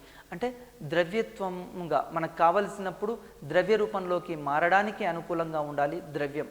ద్రవ్యం అంటే ఎట్లా ఉండాలి అంటే మనకు మారడానికి అనుకూలంగా ఇక్కడ ఉండాలి, అది ద్రవ్యం. చలన నిశ్చల విధులు. పాలెంజింగ్ ద్రవ్యం యొక్క విధుల్ని చలన నిశ్చల విధులుగా 2 రకాలుగా వర్గీకరించాడు. ద్రవ్యం యొక్క విధుల్ని ఇతను 2 రకాలుగా వర్గీకరించాడు. ఎగ్జామినేషన్ పాయింట్ ఆఫ్ వ్యూలో అడుగుతాడు చలన నిశ్చల విధులు. నెక్స్ట్ వినిమయ మాధ్యమం, విలువ కొలమానం, విలువ నిధి, వాయిదా చెల్లింపుల ప్రమాణం అనే విధులు ద్రవ్యం యొక్క సాంప్రదాయిక లేదా సాంకేతిక విధులుగా మనం తెలుసుకున్నాం. ద్రవ్యం యొక్క విధులను ఏమన్నాము? ఫస్ట్ వినిమయ మాధ్యమంగా ఉండాలి, ఒకరి నుండి మరి ఒకరికి మారడానికి అనుకూలంగా ఉండాలి, ఒక వస్తువుకు బదులు మరొక వస్తువు కొనుక్కోవడానికి అనుకూలంగా ఉండాలి, అది వినిమయ మాధ్యమం. తర్వాత విలువ కొలమానం అంటే ఒక వస్తువు యొక్క విలువ ద్రవ్య రూపంలో చెప్పాలి, ధర రూపంలో చెప్పాలి. ఫర్ ఎగ్జాంపుల్ పుస్తకం ధర 50 రూపాయలు, పెన్ను ధర 10 రూపాయలు, ఈ విధంగా విలువ కొలమానంగా ఉండాలి. అదేవిధంగా విలువ నిధిగా ఉండాలి, దాచిపెట్టడానికి అనుకూలంగా ఉండాలి. తర్వాత భవిష్యత్తు చెల్లింపులకు అనుకూలంగా ఉండాలి, వాయిదా చెల్లింపులకు అనుకూలంగా ఉండాలి. ఇవన్నీ ద్రవ్యం యొక్క సాంప్రదాయిక విధులు. జింగ్ అనే ఆర్థికవేత్త ఏం చేశాడు అంటే నిశ్చల విధుల్ని ఈ విధంగా పేర్కొన్నాడు. వీటిని ధరల యంత్రాంగం ఏర్పరుస్తుంది. ద్రవ్యం ఏం చేస్తుంది? ధరల యంత్రాంగాన్ని ఏర్పరుస్తుంది ద్రవ్యం అనేది. అదేవిధంగా ఆర్థిక వ్యవస్థ అభివృద్ధికి పై విధులు అనేవి ఎలాంటి ప్రభావాన్ని చూపవి. ఇక్కడ ఉత్పత్తి, వినియోగం, పంపిణీ, సాధారణ ధరల స్థాయిని ప్రభావితం చేసే ద్రవ్యం యొక్క విధుల్ని చలన విధులు అంటాం. ఇంతకుముందు విధులేమో ఆర్థిక వ్యవస్థ అభివృద్ధికి అనేది అక్కడ చూపలేదు, కానీ ఇప్పుడు చలన విధులు ఏమవుతున్నాయంటే ఆర్థిక వ్యవస్థలో ఉత్పత్తి పెరగడానికి, ప్రజలు వినియోగించుకోవడానికి, పంపిణీ చేయడానికి, సాధారణ ధరల స్థాయి మారడానికి ఇక్కడ ప్రభావితం చేసే విధంగా ద్రవ్యం విధులు అనేవి ఉండాలి. వీటిని చలన విధులు అంటాం. చలన విధులు అంటే ఏంది? ఉత్పత్తి, వినియోగం అంటే ఒక ఆర్థిక వ్యవస్థలో ఈ సంవత్సరం ఎన్ని వస్తువులు ఉత్పత్తి చేశాము, తర్వాత ఎంత వినియోగించాము, జిఎన్పి ఎంత ఉంది, జీడిపి ఎంత ఉంది, తర్వాత ఈ యొక్క ద్రవ్యం అనేది ఈ ఆర్థిక వ్యవస్థలో ఏ ఏ ఉత్పత్తి కారకాలకు ఎంత వచ్చింది, భూమికి ఎంత వచ్చింది, శ్రమకి ఎంత వచ్చింది, తర్వాత ఇక్కడ నెక్స్ట్ మూలధనానికి ఎంత, ఈ విధంగా ఉత్పత్తి కారకాల మధ్య పంపిణీకి అనుకూలంగా ఉండాలి. వీటిని చలన విధులు అని చెప్తున్నాం. నెక్స్ట్ పైన తెలిపిన ఆగంతిక విధుల్ని చలనాత్మక విధులు క్రింది విధంగా పరిగణించవచ్చు. ఒకటి ద్రవ్య సంబంధిత భావనలు. దాంట్లో నెంబర్ 1 కరెన్సీ. ఈ చలనాత్మక విధుల్లో నెంబర్ 1 ఏం తీసుకుంటున్నాం అంటే కరెన్సీ తీసుకుంటున్నాం. కరెన్సీ అంటే ఏంటి అంటే అర్థము ద్రవ్యము. మన చేతిలో ఉండేదాన్ని ద్రవ్యం. ఫర్ ఎగ్జాంపుల్ మన చేతిలో కాగితం ద్రవ్యం ఉంటుంది, ఇది ద్రవ్యంగా పరిగణించవచ్చు, కరెన్సీ. అదేవిధంగా కరెన్సీలో ఇంకా వెండి నాణ్యాలు, బంగారు నాణ్యాలు ఇవి కూడా దాంట్లో భాగంగా పరిగణించవచ్చు. అదేవిధంగా పోస్ట్ ఆఫీస్లో ఉన్న డిపాజిట్స్ వీటిని కూడా. నెక్స్ట్ రెండవది ద్రవ్యత్వం. ద్రవ్యం ఎట్లా ఉండాలి అంటే కోరుకున్నప్పుడు మనకు అది ద్రవ్య రూపంలోకి మారడానికి అవకాశం ఉండాలి. ఫర్ ఎగ్జాంపుల్ ఇప్పుడు మన దగ్గర చెక్కులు ఉన్నాయండి. ఈ చెక్స్ కోరుకున్నప్పుడు మనకు చెక్ వద్దు, డబ్బే కావాలనుకోండి, డబ్బు బ్యాంకులో ఇస్తే మనకు డబ్బు వస్తుంది. మన దగ్గర హుండీలు ఉన్నాయి, హుండీల్ని మనకు అవసరమైన బ్యాంకులో ఇస్తే మనకు డబ్బు వచ్చే విధంగా ఉండాలి. ఈ విధంగా ద్రవ్యత్వం వచ్చే విధంగా ఉండాలి. అదేవిధంగా సమీప ద్రవ్యం. సమీప ద్రవ్యం అంటే నియర్ మనీ అని చెప్తాం. నియర్ మనీ అంటే ఏంటంటే ద్రవ్యం అనేది ఇప్పుడు చెక్కులు, ఇంతకుముందు చెప్పిన చెక్కులు, తర్వాత హుండీలు, బిల్లులు, వీటన్నిటిని సమీప ద్రవ్యం అని చెప్పడం జరుగుతుంది. ప్రభుత్వము కేంద్ర బ్యాంక్ ఆర్థిక వ్యవస్థలో చలామణిలో ఉంచిన ద్రవ్య రూపమే కరెన్సీ. కరెన్సీ అంటే ఏంటి అంటే కేంద్ర ప్రభుత్వము అయినా సరే, అదేవిధంగా ఆర్బీఐ అయితే ఏదైతే చలామణిలో ఉంచుతుందో దాన్నే ఇక్కడ ద్రవ్యము లేకుంటే కరెన్సీ అంటాం. నాణ్యాలు, కాగితం నోట్లని ఇక్కడ కరెన్సీగా పిలుస్తున్నాం. ప్రజెంట్ మనం కరెన్సీ అంటే డబ్బు అంటే ఏమి ఉపయోగిస్తున్నాం? నాణ్యాలని, కాగితం ద్రవ్యాన్ని, ఈ రెండింటిని ద్రవ్యంగా ఉపయోగించడం జరుగుతుంది. అదేవిధంగా ద్రవ్యంలో కరెన్సీ ఒక భాగం మాత్రమే. ద్రవ్యం అనేది విశాలమైనది, మంచి గుర్తుంచుకోండి. ద్రవ్యం అనేది విశాలమైనది. ఈ కరెన్సీ అనేది ఆ ద్రవ్యంలో ఒక భాగం మాత్రమే. ఆస్తులను నేరుగా వినిమయ మాధ్యమంగా పనిచేయగల లక్షణమే ద్రవ్యత్వం అని చెప్పవచ్చు. ద్రవ్యత్వం అంటే ఏంటంటే ఆస్తుల్ని మనము దేంట్లో ఏ రూపంలోకి కావాలంటే ఆ రూపంలోకి మార్చుకోవడాన్ని ఇక్కడ వినిమయ మాధ్యమంగా చెప్తుంటాం. ఉదాహరణకి బంగారం, వెండి వాటిని ఏమంటాము అంటే నిజ ఆస్తులుగా ద్రవ్యంగా పరిగణించడం జరుగుతుంది. బంగారం అయినా, వెండి అయినా, ఆభరణాలైనా వీటిని ఏమంటున్నాము? ద్రవ్యంగానే పరిగణించడం జరుగుతుంది.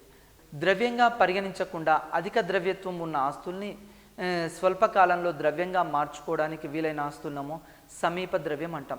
ఇప్పుడు ఆస్తి అంటే ఏంటంటే దీర్ఘకాలంలో దాన్ని మార్చుకోవడానికి అవకాశం ఉంటుంది. అదే సమీప ద్రవ్యం అంటే ఏంటంటే స్వల్పకాలంలో మనకు ద్రవ్యత్వ రూపంలోకి మారడానికి అవకాశం ఉన్న వాటిని సమీప ద్రవ్యం లేకుంటే నియర్ మనీ అంటాం. నియర్ మనీ అంటే ఏంటంటే హుండీలు, బిల్లులు, చెక్కులు, డ్రాఫ్టులు, ఇవన్నీ డీడీలు, ఇవన్నీ కూడా మనం ఇక్కడ సమీప ద్రవ్యంగా తీసుకోవడానికి అవకాశం ఉంది. ఈ ఆస్తులకు ద్రవ్యానికి అత్యంత సన్నిహితమైన ప్రత్యామ్నాయాలు ఉంటాయి. మరి ఆస్తులకి ద్రవ్యానికి రెండిటికి మధ్య ప్రత్యామ్నాయాలు ఉన్నాయి. అందువల్ల వీటిని సమీప ద్రవ్యం లేదా క్వాజీ మనీ అంటారు. ఇక్కడ నియర్ మనీ అంటే దీన్నే సమీప ద్రవ్యం లేదా క్వాజీ మనీ అని చెప్తున్నాం. ద్రవ్యం వర్గీకరణ. ద్రవ్యాన్ని మనము 2 రకాలుగా వర్గీకరించవచ్చు. ఎగ్జామినేషన్లో ఇది కూడా ఇంపార్టెంట్ అండి. ఒకటి న్యాయాత్మకమైన టెండర్ ద్రవ్యం, రెండవది ఇచ్ఛాపూర్వకమైన లేదా ఐచ్ఛిక ద్రవ్యం అని చెప్తాం. ఫస్ట్ న్యాయాత్మకమైన టెండర్ ద్రవ్యం అంటే ఏందో ఒకసారి పరిశీలిద్దాం. కేంద్ర బ్యాంక్ ఏది భారతదేశంలో ఉన్నప్పుడు ఆర్బీఐ భారతదేశంలో కేంద్ర బ్యాంక్. ఈ ఆర్బీఐ జారీ చేసే కరెన్సీ అనేది న్యాయాత్మకమైన టెండర్ ద్రవ్యం అంటాం. ఆర్బీఐ ఈరోజు 500 రూపాయల నోట్లు, 1000 రూపాయల నోట్లు, అదేవిధంగా 2000 రూపాయల నోట్లు, ఇక్కడ 2000, 1000, 500, 50, 100 ఇట్లా నాణ్యాలు వీటన్నిటిని ఏమంటున్నాము? ఈ కరెన్సీని న్యాయాత్మకమైన టెండర్ ద్రవ్యం అని చెప్పడం జరుగుతుంది. 200 రూపాయల నోటు. ఈ ఆస్తులకు ద్రవ్యానికి అంటే ఇక్కడ క్వాజీ మనీ అంటే ఏంటి అంటే ఇక్కడ నియర్ మనీ అని చెప్పడం జరిగింది. తర్వాత రెండవది ఇచ్ఛాపూర్వకమైన ద్రవ్యం. ఒకటోదేమో న్యాయాత్మకమైన టెండర్ ద్రవ్యం. ద్రవ్యం వర్గీకరణ 2 రకాలు. ఒకటి న్యాయాత్మకమైన టెండర్ ద్రవ్యం. న్యాయాత్మకమైన టెండర్ ద్రవ్యం అంటే ఆర్బీఐ భారత రిజర్వ్ బ్యాంక్ ఏదైతే జారీ చేస్తుందో దాన్ని న్యాయాత్మకమైన టెండర్ ద్రవ్యం అన్నాం. రెండవది ఇచ్ఛా ద్రవ్యము లేదా ఐచ్ఛిక ద్రవ్యం అంటే ఏంటంటే వీటికి చట్ట సమ్మతి ఉండదు, అంటే చట్టం యొక్క అనుమతి ఉండదు, కానీ దాన్ని ద్రవ్యంగా పరిగణించడం జరుగుతుంది. నెక్స్ట్ ఇది ఎట్లా నడుస్తుంది? ఈ ఇచ్ఛాపూర్వకమైన ద్రవ్యం అంటే ప్రజల యొక్క నమ్మకం మీద, అదేవిధంగా విశ్వాసాలపై ఇది ఆధారపడి ఉంటుంది. మనము ఏదైతే ఉపయోగిస్తున్నామో ద్రవ్యంగా అది ప్రజల యొక్క ఇష్టంపై ఆధారపడి ఉంటుంది. ఎగ్జాంపుల్ చూద్దాం. ఐచ్ఛిక ద్రవ్యానికి చెక్కులు, డ్రాఫ్టులు, బాండ్లు, డిబెంచర్లు ఇవన్నీ కూడా ఇచ్ఛాపూర్వకమైన ద్రవ్యం. అంటే దీనికి చట్టసమ్మతి ఉండదు, కానీ ప్రజలు అంగీకరిస్తారు. ఫర్ ఎగ్జాంపుల్, మనము డబ్బు వేరే వాళ్ళకి ఒక 20,000 ఇవ్వాలనుకోండి, 20,000 చెక్ రాసిస్తే వాళ్ళు అంగీకరిస్తారా, అంగీకరించరా? అంగీకరిస్తారు. దీన్ని ఐచ్ఛిక ద్రవ్యం అంటాం. అదేవిధంగా డీడీలైనా, డ్రాఫ్టులైనా, డిబెంచర్లైనా, వీటన్నింటిని కూడా ఐచ్ఛిక ద్రవ్యం అంటాం. ఎగ్జామినేషన్ పాయింట్ ఆఫ్ వ్యూలో ఇక్కడ బిట్ ఎట్లా అడగొచ్చు అంటే ఐచ్ఛిక ద్రవ్యం ఉదాహరణ ఏంది అని అడగొచ్చు. నెక్స్ట్ చెక్కులు. చెక్కులు అంటే ఏంటంటే ఖాతాదారు బ్యాంకును తాను జమ కట్టిన సొమ్ము నుండి తాను చెప్పిన వ్యక్తికి కానీ తనకు కానీ కొంత సొమ్మును జారీ చేయమని చెప్పే ఆజ్ఞ. ఇక్కడ చెక్ అంటే ఏంటంటే మన అకౌంట్లో కొంత డబ్బు ఉందండి, ఈ అకౌంట్లో ఉన్న డబ్బుని అవసరమైతే మనం డ్రా చేసుకోవడానికి చెక్ ఇచ్చి ఒక 20,000 డ్రా చేయడం, లేకుంటే 30,000 డ్రా చేసుకోవడం, మన ఖాతాలోని సొమ్ముని మనం డ్రా చేసుకోవడానికి ఇక్కడ చెక్కును ఉపయోగించవచ్చు. లేదా మనం వేరే వాళ్ళకి ఇవ్వదలుచుకున్నాం అనుకోండి, ఒక 20,000 రూపాయలు చెక్ వేరే వాళ్ళకి ఇచ్చాం. చెక్ ఇచ్చాము అంటే బ్యాంకర్ని మనం ఏమని ఆదేశిస్తున్నామంటే నాకు కానీ లేదా నేను చెప్పిన వ్యక్తికి కానీ ద్రవ్యాన్ని ఇవ్వమని ఇక్కడ ఆదేశించడాన్ని ఇక్కడ చెక్కు అంటాము. చెక్ అడిగినప్పుడు ఎప్పుడు అడిగితే అప్పుడు డబ్బులు ఇచ్చే విధంగా ఇక్కడ ఉంటుంది, దాన్ని చెక్ అంటున్నాం. తర్వాత ఖాతాదారుడు తన అకౌంట్లో తగినంత ద్రవ్యం ఉన్నప్పుడు మాత్రమే చెక్కులు చెల్లుబాటు అవుతాయి. చెక్కులు ఎప్పుడు చెల్లుబాటు అవుతాయి అంటే చెక్కులు జనరల్గా మనకు 3 months వ్యాలిడిటీ ఉంటుందండి. అయితే ఈ చెక్కులు ఏం చేస్తాము అంటే ఫర్ ఎగ్జాంపుల్, ఒక వ్యక్తి మనకు 1,00,000 రూపాయలు చెక్ ఇచ్చాడండి, బ్యాంకులో వేసాం. బ్యాంకులో వేసినప్పుడు మనం అప్పుడప్పుడు వింటుంటాం చెక్ బౌన్స్ అయింది అని చెప్తాం. చెక్ బౌన్స్ అయింది అంటే 1,00,000 రూపాయలు చెక్ ఇచ్చినప్పుడు అతడు మనం బ్యాంకులో వేస్తే అతని ఖాతాలో 1,00,000 రూపాయలు లేవనుకోండి, లేనప్పుడు ఆ చెక్ అంగీకరించబడదు, చెక్ బౌన్స్ అంటాం దాన్ని. అంటే చెక్కులు మరి ఇవ్వాలి అంటే అర్థమైంది, అకౌంట్లో డబ్బులు ఉండాలి. ఫర్ ఎగ్జాంపుల్ 1,00,000 రూపాయలు బ్యాంక్ అకౌంట్లో ఉంటే ఈ 1,00,000 రూపాయలు చెక్ ఇచ్చాడు అనుకోండి, అక్కడ సరిపోతుంది. ఈ విధంగా అకౌంట్లో డబ్బులు అనేవి ఉండాలి. డ్రాఫ్ట్ అంటే ఒకసారి వ్యక్తులు కానీ సంస్థలకు కానీ వారు కోరిన విధంగా వారి నుండి సొమ్మును కొంత కమిషన్ తీసుకొని డ్రాఫ్టులు జారీ చేస్తారు. ఫర్ ఎగ్జాంపుల్, ఇప్పుడు మీరు ఎగ్జామినేషన్ ఫీజు కట్టాలండి, టీఎస్పీఎస్సికి ఎగ్జామినేషన్ ఫీజు కట్టాలన్నప్పుడు మీరు ఏం చేయొచ్చు, డీడీ తీయొచ్చు. లేకుంటే మనము వేరే ఓపెన్ యూనివర్సిటీలో డిగ్రీ చేస్తున్నాం, అంబేద్కర్ ఓపెన్ యూనివర్సిటీలో ఫీజు కట్టాలి, ఎగ్జామినేషన్ ఫీజు కట్టాలి అంటే మనం ఏం చేస్తాం, doctor BR Ambedkar open university మీద డీడీ తీస్తాం. ఈ విధంగా ఇక్కడ డ్రాఫ్ట్ అంటే ఏంటంటే వ్యక్తుల పేరు మీద కానీ సంస్థల పేరు మీద కానీ కొంత సొమ్ముని ఇక్కడ ఇస్తుంటాం. ఈ విధంగా ఇచ్చేటప్పుడు అదేంది, కమిషన్ తీసుకుంటారు బ్యాంక్ వాళ్ళు, డీడీ కమిషన్, డీడీ ఛార్జ్ వసూలు చేస్తారు. ఈ విధంగా డీడీ ఛార్జ్ అనేది ఉంటుంది. చెక్కు కంటే డీడీ అనేది ఇక్కడ కొంత న్యాయసమ్మతమైనది. నెక్స్ట్ బాండ్లు అంటే చెక్కు కంటే ఏది న్యాయసమ్మతమైంది? ఎక్కువగా చాలామంది ఏది అంగీకరిస్తారంటే డీడీని అంగీకరిస్తారు. ఎందుకు అంటే బ్యాంకుకి వెళ్ళి ఇచ్చామనుకోండి, డీడీ వెంటనే మనకు క్యాష్ రూపంలో అవుతుంది. అదే చెక్ అనుకోండి వెంటనే క్యాష్ రూపంలో కాదు, ఎందుకంటే అతని అకౌంట్లో డబ్బులు ఉండాలి. అకౌంట్లో డబ్బులు లేకుంటే ఆ చెక్ ఇచ్చి కూడా మనకు వేస్ట్. నెక్స్ట్ బాండ్ అంటే ఒక రకమైన ఆర్థిక సెక్యూరిటీ. ఇది కూడా బాండ్ అంటే సెక్యూరిటీ. బాండ్ బేరర్కు కొంత నిర్ణీత కాలం తర్వాత కొంత నిర్ణీత వడ్డీతో చెల్లిస్తామని వాగ్దానం చేసే కాగితం పత్రాన్ని ఇక్కడ బాండ్ అంటాం. బాండ్ అంటే ఏంటంటే ఫర్ ఎగ్జాంపుల్, ఇప్పుడు గవర్నమెంట్ అప్పుడప్పుడు బాండ్స్ జారీ చేస్తుందండి. బాండ్ జారీ చేసినప్పుడు అర్థమైంది అంటే ద్రవ్యోల్బణ కాలం అనుకోండి, ద్రవ్యోల్బణ కాలంలో ప్రభుత్వం ఏం చేస్తుందంటే బాండ్లు జారీ చేస్తుంది. ఎందుకు బాండ్లు జారీ చేస్తుందంటే ఆర్థిక వ్యవస్థలో మనీ సప్లై ఎక్కువగా ఉంది, ఈ మనీ సప్లైని తగ్గించడం కోసం ప్రభుత్వం బాండ్ ఇచ్చింది. బాండ్ ఇచ్చినప్పుడు ఏం చేస్తుందంటే నిర్ణీత కాలం తర్వాత 5% 10% ఇస్తామని వాళ్ళు జారీ చేస్తారు. 1 సంవత్సరం తర్వాత మీకు 10% వడ్డీని ఇస్తాము అని చెప్పారనుకోండి, మనం ఏం చేస్తాం, మన డబ్బు తీసుకొని బ్యాంకులో వేస్తాం, అంటే ఒక బాండ్ను కొనుక్కున్నాం. ఈ విధంగా ఇక్కడ బాండ్ అంటే ఏంటంటే నిర్ణీత కాలం తర్వాత ఇక్కడ డబ్బులు ఇవ్వడం జరుగుతుంది అని. నెక్స్ట్ డిబెంచర్ అంటే వీటిని కంపెనీలు సంస్థలు వడ్డీని జారీ చేస్తాయని చెప్తాము. అంటే డబ్బు అవసరమైనప్పుడు వాటిని బ్యాంకు ఖాతాలో తాకట్టు పెట్టి మనం డబ్బు తీసుకోవచ్చు. డిబెంచర్ అంటే ఏంటంటే ఇది కూడా ఒక విధమైన అప్పుపత్రం అండి. ఫర్ ఎగ్జాంపుల్, ఒక రిలయన్స్ కంపెనీ ఉంది. రిలయన్స్ కంపెనీ ఉన్నప్పుడు వాళ్ళు పెట్టుబడి పెట్టాలనుకోండి, అప్పుడప్పుడు ఏం చేస్తారు, డిబెంచర్లు జారీ చేస్తారు. డిబెంచర్లు అంటే ఇవి కూడా చాలా రకాలు ఉంటాయండి. డిబెంచర్ అంటే ఏంటి అంటే ఒక నిర్ణీత కాలం తర్వాత కొంత 5% 10% మీకు తిరిగి చెల్లిస్తాము అని మా దాంట్లో పెట్టుబడి పెట్టండి మా సంస్థలో మీకు 5 ఇయర్స్ తర్వాత 10% ఇస్తాం, 20% ఇస్తాం అని ఈ విధంగా ఇచ్చే దాన్ని హామీ పత్రాన్ని ఏమంటామంటే ఇక్కడ డిబెంచర్ అని చెప్తాం. ఈ డిబెంచర్ని ఫర్ ఎగ్జాంపుల్ మనము 5 ఇయర్స్కి ఇక్కడ డిబెంచర్ తీసుకున్నాం, కానీ మనకు మధ్యలో సంవత్సరం తర్వాత డబ్బు అవసరమైందండి. డబ్బు అవసరమైనప్పుడు ఈ డిబెంచర్ని తీసుకుపోయి బ్యాంకు దగ్గర తాకట్టు పెట్టి మనకు అవసరమైన డబ్బును కూడా ఇక్కడ తెచ్చుకోవచ్చు. దీన్ని తాకట్టు డిబెంచర్ అంటాం. బ్యాంకు కార్డ్స్ అంటే ఇప్పుడు మనం ఈ కార్డు కలిగిన వ్యక్తులు ప్రకటించబడిన దుకాణాల్లో, వ్యాపార సంస్థల్లో బిల్లులు చెల్లించుటకు ఈ కార్డును ఉపయోగిస్తారు. ఫర్ ఎగ్జాంపుల్ మనం మోర్ షాప్కి పోయామండి. మోర్ షాప్కి పోయినప్పుడు మన దగ్గర ఏటీఎం కార్డ్ అయినా, డెబిట్ కార్డ్ అయినా, క్రెడిట్ కార్డ్స్ అయినా ఉన్నాయి. ఈ డెబిట్ కార్డు మనం బిల్ అవుతుంది, ఒక 1000 రూపాయలు, 5000, 10,000 అయింది. అయినప్పుడు మనం ఏం చేస్తాం, అక్కడ మన ఏటీఎం కార్డుని అక్కడ స్వైప్ చేస్తాం. స్వైప్ చేసి మనకు అవసరమైన వస్తువులు తీసుకుంటాం. దీన్ని బ్యాంకు కార్డులు అంటున్నాం. దీన్ని ఏమంటున్నాం, బ్యాంక్ కార్డు. నేటి కాలంలో అందరం కూడా నరేంద్ర మోడీ మన ప్రధాని అయినా, మన కేసీఆర్ అయినా ఏం చెప్తున్నారు, మన ముఖ్యమంత్రి అయినా ఎక్కువగా నగదు రహిత లావాదేవీలు నిర్వహించమని చెప్తున్నారు. ఈ విధంగా పెట్రోల్ బంక్కి వెళ్తాం, పెట్రోల్ పోయించుకుంటాం. అక్కడ కూడా మనం క్రెడిట్ కార్డ్ అయినా, డెబిట్ కార్డ్ అయినా స్వైప్ చేయవచ్చు. దీన్ని బ్యాంక్ కార్డ్స్ అని చెప్తున్నాం. Next bill of exchange.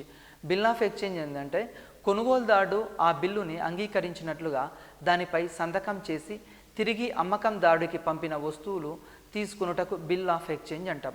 Bill of exchange అంటే అర్థం ఏంటంటే ఫర్ ఎగ్జాంపుల్ ఇప్పుడు మనకు ఒక టీవీ కావాలండి.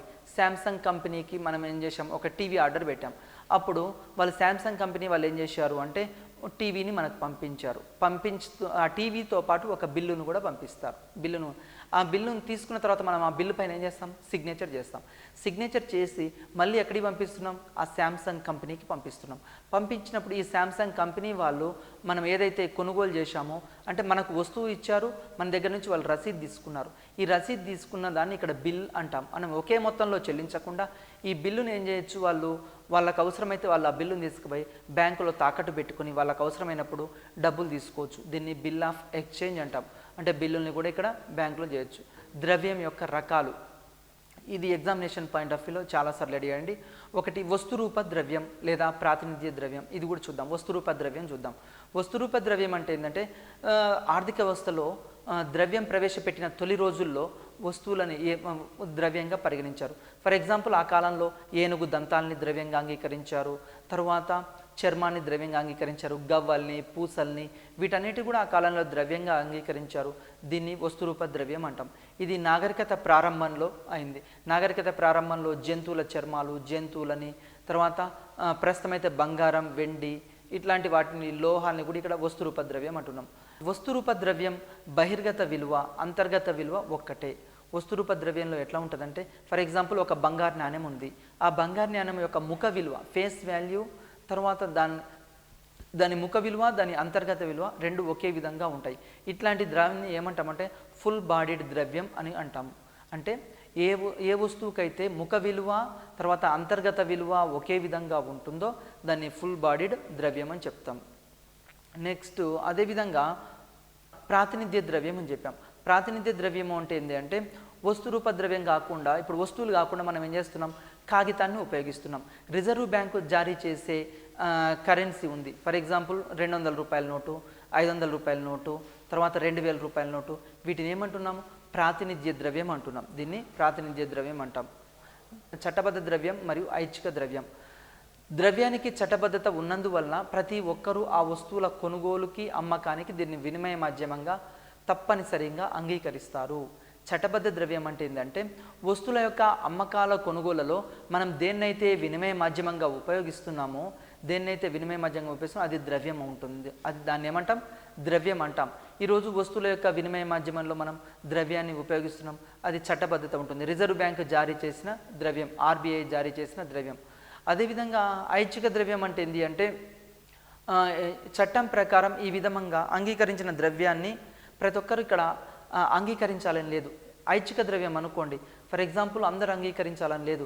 ఒక చెక్ ఉంది, బాండ్ ఉంది, వినిమయ బిల్లు ఉంది, హుండీలు ఉన్నాయి. వీటిని వేరే ఎదుటి వ్యక్తులకు మనం చెక్ ఇచ్చాం. మనకు ఒక టీవీ కొనుక్కున్నామండి. టీవీ కొనుక్కొని మనం ఒక చెక్ రాసి అతనికి ఇచ్చామనుకోండి, అతడు అంగీకరించాలని రూల్ ఏం లేదు. దాన్ని ఐచ్ఛిక ద్రవ్యం అంటాం. అతడు ఏమంటాడు, నాకు ద్రవ్యమే కావాలని కూడా కోరవచ్చు. వీటిని అంటే ఐచ్ఛిక ద్రవ్యానికి ఉదాహరణ ఏంటంటే చెక్కులు, బిల్లులు, హుండీలు, వీటిని ఐచ్ఛిక ద్రవ్యం అంటాం. వీటికి చట్టబద్ధమైన ఆమోదం ఉండదు. వ్యక్తుల యొక్క విశ్వాసంపై ఇది నడవడం జరుగుతుంది. మూడోది లోహ ద్రవ్యం, కాగితం ద్రవ్యం. అన్ని రకాల నాణ్యాలు లోహ ద్రవ్యం అని. తర్వాత కరెన్సీ నోట్లు కాగితంపై ముద్రించబడతాయి. లోహ ద్రవ్యం అంటే ఏంటంటే మామూలుగా నాణ్యాలు, ఈరోజు మన దగ్గర ఉండే 1 rupee coin, 2 rupees coins, 5 rupees coins, 10 rupees coins, ఈ విధంగా దీన్ని లోహ ద్రవ్యం అనొచ్చు. లేకుంటే బంగారు, వెండి నాణ్యాలు, వీటిని లోహ ద్రవ్యంగా చెప్పవచ్చు. కాగితం ద్రవ్యం అంటే ఏంటి అంటే దానిపై కాగితం మీద ముద్రించబడుతుంది, ఫేస్ వాల్యూ మీద. అది 100 రూపాయల నోట, 50 రూపాయల నోట, ఈ విధంగా ముద్రించబడుతుంది. ప్రామాణిక ద్రవ్యం, టోకెన్ ద్రవ్యం. ప్రామాణిక ద్రవ్యం యొక్క ముఖ విలువ, అంతర్గత విలువ ఒకటిగానే ఉంటాయి. ప్రామాణిక ద్రవ్యంలో ఎట్లా ఉంటుందంటే ముఖ విలువ, అంతర్గత విలువ ఒకటే ఉంటుంది. ఎగ్జాంపుల్ ఏంటంటే ప్రామాణిక ద్రవ్యానికి ఒక బంగారు నాణ్యాన్ని మనం ఇక్కడ ప్రామాణిక ద్రవ్యంగా ఉపయోగించామనుకోండి, ఆ ఫేస్ వాల్యూ మరి ప్లస్ అంతర్గత విలువ రెండు ఒకే విధంగా ఉంటాయి. టోకెన్ ద్రవ్యం ప్రభుత్వానికి కరెన్సీని ముద్రించడానికి దేన్నైతే ఒక ప్రమాణంగా తీసుకున్నామో దాన్ని లోహ ద్రవ్యం అని చెప్పడం జరుగుతుంది. భారతదేశంలో చలామణిలో ఉన్న కరెన్సీ నోట్లు, నాణ్యాలన్నీ కూడా ప్రామాణిక ద్రవ్యం కాదు. ప్రామాణిక ద్రవ్యం ఎట్లా ఉంటుందంటే పరివర్తనాత్మకమై ఉంటుంది. మరి టోకెన్ ద్రవ్యం అంటే ఏంటంటే అంతర్గత విలువ కంటే ముఖ విలువ ఎక్కువగా ఉంటుంది. ఫర్ ఎగ్జాంపుల్ దాని అంతర్గత విలువ కంటే ముఖ విలువ ఎక్కువగా ఉంటుంది. ఈరోజు 1 రూపీ కాయిన్ తీసుకోండి, ఆ 1 రూపీ కాయిన్ యొక్క ఫేస్ వాల్యూ కంటే ఆ కాయిన్ తయారు చేయడానికి ఎక్కువ ఖర్చు ఉంటుంది. అంటే టోకెన్ ద్రవ్యం యొక్క ముఖ విలువ ఎక్కువగా ఉంటుంది, ముఖ విలువ తక్కువగా ఉంటుంది, అంతర్గత విలువ ఎక్కువగా ఉంటుంది. ఇది పరివర్తనాత్మకం కాదు. వ్యాపార వ్యవహారాల్లో ఈ టోకెన్ ద్రవ్యాన్ని కూడా మనం వినిమయ మాధ్యమంగా వాడుతున్నాం ఈరోజు. తర్వాత పరపతి ద్రవ్యం అంటే ద్రవ్యంను బ్యాంకు ద్రవ్యం అని కూడా అంటారు. దీన్ని వాణిజ్య బ్యాంకులు ఇక్కడ సృష్టిస్తాయి. తర్వాత డిమాండ్ చేయగానే చెల్లించవలసిన బ్యాంకు డిపాజిట్లని ఇక్కడ పరపతి ద్రవ్యంగా చెప్పడం జరుగుతుంది. తర్వాత చట్టబద్ధ ద్రవ్యం అంటే దీన్నే ఫియట్ ద్రవ్యం అంటాం. తర్వాత బ్యాంకు ద్రవ్యం అంటే చెక్కులు, డీడీలు, వీటన్నిటి కూడా బ్యాంకు ద్రవ్యంగా ఆమోదిస్తాం. ద్రవ్యంలోని రకాలు ఏంటంటే ఒకటి హాట్ మనీ అంటే విదేశీ సంస్థాగత పెట్టుబడులను దేశంలోకి అంటే పెట్టుబడుల ద్వారా వస్తుంది. దేశంలోకి ప్రవేశించే పెట్టుబడులను హాట్ మనీ అంటాం. ఇప్పుడు ఫారెన్ నుంచి మనకు ఎఫ్డిఐస్ వస్తాయి, ఫారెన్ ఇన్వెస్ట్మెంట్స్ వస్తాయి. ఈ ఫారెన్ ఇన్వెస్ట్మెంట్స్ వచ్చినప్పుడు దీన్ని ఏమంటాం? హాట్ మనీ అని చెప్పడం జరుగుతుంది. కాల్ మనీ అంటే ఏంటంటే అత్యంత స్వల్పకాలిక రుణాలని కాల్ మనీ అంటాం. అంటే కాల్ మనీ అంటే ఇక్కడ 1 to 14 days మాత్రమే ఉంటుంది, దాన్ని కాల్ మనీ అంటాం. అదేవిధంగా చీప్ మనీ అంటే ఏంటంటే తక్కువ వడ్డీ రేటుకు సులభంగా లభించేదాన్ని దీన్ని చీప్ మనీ అంటాం. అంటే తక్కువ వడ్డీ రేటుకే ఎక్కువ ద్రవ్యం లభించింది అనుకోండి, దాన్ని చీప్ మనీ అని చెప్పడం జరుగుతుంది. మ్యాటరల్ మనీ అంటే ఏంటంటే ఆర్థిక వ్యవస్థతో సంబంధం లేకుండా ధరలు స్థిరంగా ఉన్న ఆర్థిక వ్యవస్థలోని ద్రవ్యాన్ని మ్యాటరల్ మనీ అని చెప్తాం. దీని తర్వాత డియర్ మనీ అంటే ఏంటంటే చీప్ మనీకి ఇది ఆపోజిట్. చీప్ మనీ ఏంది? తక్కువ వడ్డీ రేటు ఉంటుంది. ఈ డియర్ మనీకి ఏంటిదంటే అధిక వడ్డీ రేటు ఉంటుంది, తర్వాత సులభంగా లభించదు. డియర్ మనీ సులభంగా ఆర్థిక వ్యవస్థలో లభించదు, దీన్ని డియర్ మనీ అని చెప్పడం జరుగుతుంది. ఫుల్ బాడీడ్ మనీ అంటే నాణ్యాల యొక్క ముఖ విలువ, ఫేస్ వాల్యూ, అంతర్గత విలువ రెండు ఒకే విధంగా ఉంటే దాన్ని ఫుల్ బాడీడ్ మనీ అంటాం. తర్వాత సప్లై ఆఫ్ మనీ. ద్రవ్య సప్లై ఒక నిధి భావన. కొంతకాలం వ్యవధిలో ద్రవ్య సప్లై లేదా ద్రవ్య సప్లైలోని పెరుగుదల లేదా తగ్గుదల ఏర్పడవచ్చు. ఫర్ ఎగ్జాంపుల్ ద్రవ్య సప్లై ఉందనుకోండి, మనము ద్రవ్య సప్లై పెరగొచ్చు లేదా తగ్గొచ్చు. ఆర్థిక వ్యవస్థలో ద్రవ్య సప్లైని మరి ఎప్పుడు పెంచాలి అంటే ఆర్థిక మాంద్యం కాలంలో ద్రవ్య సప్లైని పెంచాలి, ఎందుకంటే ప్రజలు ఎక్కువ మొత్తంలో వస్తువుల్ని కొనుగోలు చేయాలని. అదే ద్రవ్యోల్బణ కాలం అనుకోండి, ద్రవ్యోల్బణ కాలంలో ద్రవ్య సప్లైని తగ్గించవచ్చు. పరపతి లభ్యతను బట్టి, పెట్టుబడి పరిమాణాన్ని బట్టి, తర్వాత ఉద్యోగిత, ఉత్పత్తి, జాతీయ ఆదాయం, వీటన్నిటిని ఇక్కడ ద్రవ్యం అనేది ప్రభావితం చేస్తూ ఉంటుంది. తర్వాత ద్రవ్య సప్లైలోని భాగాలు. ఆర్థిక వ్యవస్థలో ద్రవ్యం అంతా ద్రవ్య సప్లైలో ఒక భాగమే. ఒక్కొక్క దేశంలో ఒక్కొక్క విధంగా ద్రవ్య సప్లైలో ఉండవచ్చు. ఫర్ ఎగ్జాంపుల్ కేంద్ర బ్యాంకు జారీ చేసిన కరెన్సీ. ఏ దేశంలో అయినా ఒక కేంద్ర బ్యాంక్ ఉంటుందండి. ఆ కేంద్ర బ్యాంకు జారీ చేసే కరెన్సీని ఇక్కడ కరెన్సీ నోట్లు అన్ని కేంద్ర బ్యాంకు జారీ చేస్తుంది. ₹1 నోటుని ఎవరు జారీ చేస్తారు అంటే కేంద్ర బ్యాంకు జారీ చేయదు, ఇది భారత ఆర్థిక మంత్రిత్వ శాఖ జారీ చేస్తుంది. వెరీ ఇంపార్టెంట్ పెట్టి చాలాసార్లు అడిగాడు. రూపాయి నోటుని ఎవరు జారీ చేస్తారు? ఆర్థిక మంత్రిత్వ శాఖ జారీ చేస్తుంది. మిగతా నోట్లను మాత్రం ఆర్బీఐ జారీ చేస్తుంది. తర్వాత వాణిజ్య బ్యాంకులు సృష్టించే డిమాండ్ డిపాజిట్లు. వాణిజ్య బ్యాంకులు కూడా డిమాండ్ డిపాజిట్లని, ఇది కూడా సప్లైలో ఒక భాగం. అంటే వాణిజ్య బ్యాంకులు స్వీకరించే ప్రాథమిక డిపాజిట్లను ఉపయోగించి వాళ్ళు పరపతిని సృష్టిస్తూ ఉంటారు. ఇది కూడా కరెన్సీలో ఒక భాగం. నెక్స్ట్ ద్రవ్యపరమైన మొత్తాలు. భారతదేశంలో కరెన్సీ అంటే ఏందో ఒకసారి చూద్దాం. ఇక్కడ ద్రవ్యపరమైన మొత్తాల్ని ద్రవ్య సప్లైగా కొలవడం జరుగుతుంది. ఎగ్జామినేషన్లో ఇది very very important. M1 currency అంటే ఏంది? ఒకసారి M1 అంటే ఏంటంటే దేశంలోని కరెన్సీ ప్లస్ డిమాండ్ డిపాజిట్లు ప్లస్ ఇతర డిపాజిట్లు, M1 కరెన్సీ వస్తుంది. ఇది M1 కరెన్సీ, ఇది ఇంపార్టెంట్ అండి. M1 కరెన్సీ అంటే ఏంటంటే కరెన్సీతో పాటు డిమాండ్ డిపాజిట్లు మిగతాయన్నీ. మరి M2 అంటే ఏంది అంటే ఇక్కడ M1 ప్లస్ అంటే కరెన్సీ ప్లస్ నాణ్యాలు ప్లస్ బ్యాంకుల్లో ఉన్న టైం డిపాజిట్స్, వీటితో పాటు పోస్ట్ ఆఫీస్లోని ఇక్కడ డిపాజిట్లు అంటే సేవింగ్ డిపాజిట్లను కూడా ఇక్కడ తీసుకోవడం జరుగుతుంది. దీన్ని M2. దీని అంటే పోస్ట్ ఆఫీసులో విడుదల చేసే పత్రాలు, ఇక్కడ ఇందిరా వికాస పత్రాలు ఇలాంటివి కూడా తీసుకోవడం జరుగుతుంది. అంటే సంవత్సరం కాలం లోపల ఉండే వాటిని ఇక్కడ M2 ద్రవ్యంగా తీసుకుంటాం. M3 ద్రవ్యం అంటే ఏంటంటే M2 ప్లస్ సంవత్సరం తర్వాత పరిణతి చెందే వాటిని ఇక్కడ M3 ద్రవ్యంగా తీసుకోవడం జరుగుతుంది.